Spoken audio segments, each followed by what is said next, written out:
రథసప్తమి నాడు ఆవు పిడకలు మనకి దొరికాయి అనుకోండి. ఆవు పిడకల మీద ఆవు పాలతోని పాలు పొంగించి బెల్లం పరమాన్నం చేసి సూర్యనారాయణ మూర్తికి మనం పూజ చేస్తే చాలా మంచిదన్నమాట. మనం చిక్కుడుకాయలతోని రథం చేస్తాము.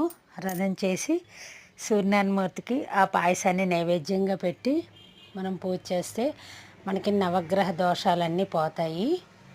ఈ పూజ చేసుకోవడం వల్ల ఆరోగ్యం కూడా చాలా బాగుంటుంది. వీలైన వారు ఈ రథసప్తమి తర్వాత వచ్చే ఆదివారాలన్నీ మనం పాయసం చేసుకొని మనం సూర్య భగవానుడికి పూజ చేసుకోవడం వల్ల మనకు చాలా మంచి జరుగుతుంది.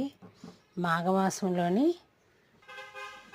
వచ్చే పర్వదినాలన్నీ చాలా మంచివన్నమాట.